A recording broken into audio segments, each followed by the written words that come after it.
Good Monday morning. Well, this is our first Monday devotional from the chaplain, and we will probably have other people that will visit with you on these Monday mornings.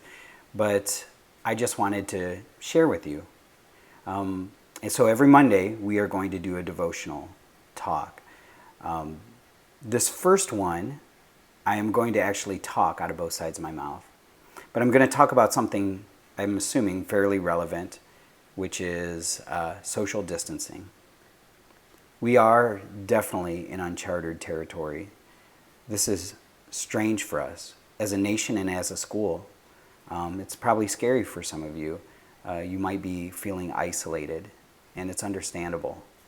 Do you know that in Scripture, in Leviticus 13, there was precedent for social distancing? It says this in Leviticus 13.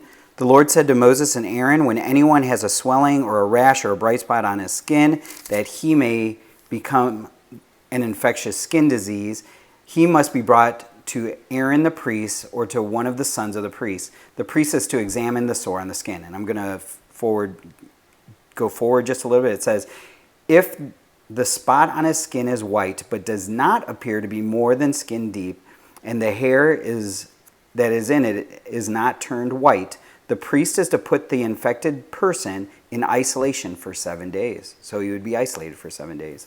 On the seventh day, the priest is to examine him, and if he sees that the sore is unchanged and has not spread in the skin, he is to keep him in isolation another 7 days. So there were times of isolation, and it's usually with infectious skin diseases, but they called it ceremonially unclean.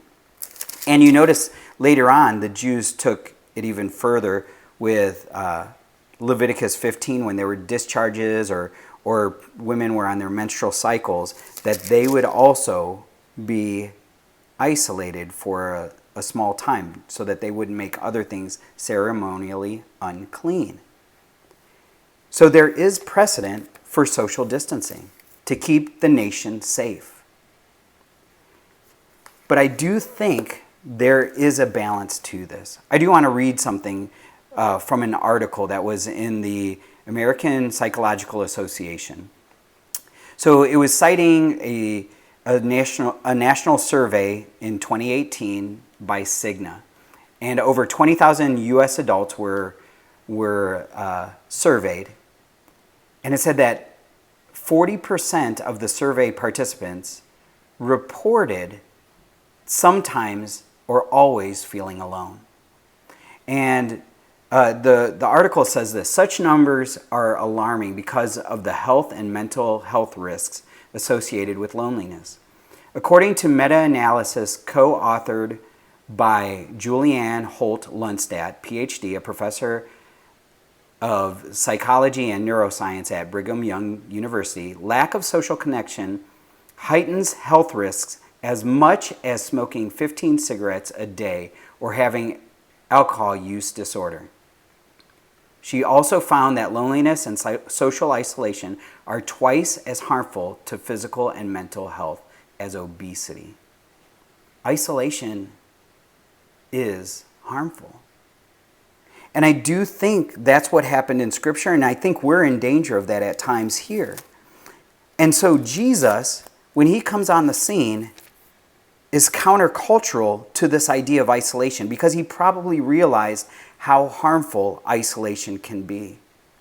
So you see it in the story when this woman who has this issue of blood, she has been menstruating, if you know the story, she's been menstruating for 12 years straight, which I cannot imagine. She's been menstruating for 12 years straight, and she wants to, in secret, because she knows she is unclean, to just touch the edge of his garment. And so she goes up to Jesus in this packed area, and she touches his garment as he's walking through town, and she's about to slip away, and he says, "Wait, somebody touched me." And Peter says, "Yeah, I know somebody touched you because a lot of people are touching you." And he said, "No, there's power that has left me." And so he calls her out, which she definitely probably doesn't want. And he doesn't say, Why did you touch me? Why didn't you stay 6 feet away? Why didn't you social distance? You've contaminated me. Instead, he says, your faith has made you whole. Now, you see this over and over in Scripture where he actually doesn't social distance.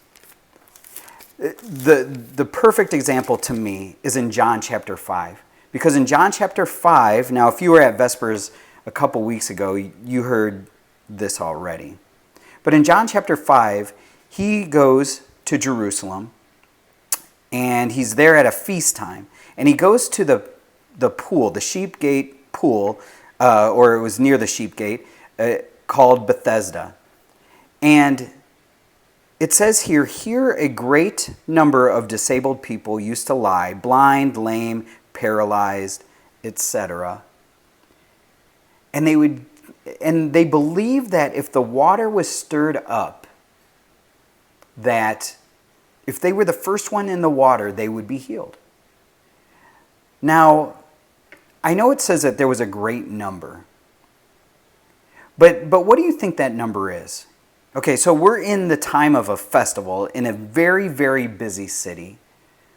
Even if it wasn't festival time. If you had cancer, or you were paralyzed, or you had any kind of chronic ailment, and you believed that you could be healed by touching this water, would you be there? Probably so. So, are there 10 people there? 100 people?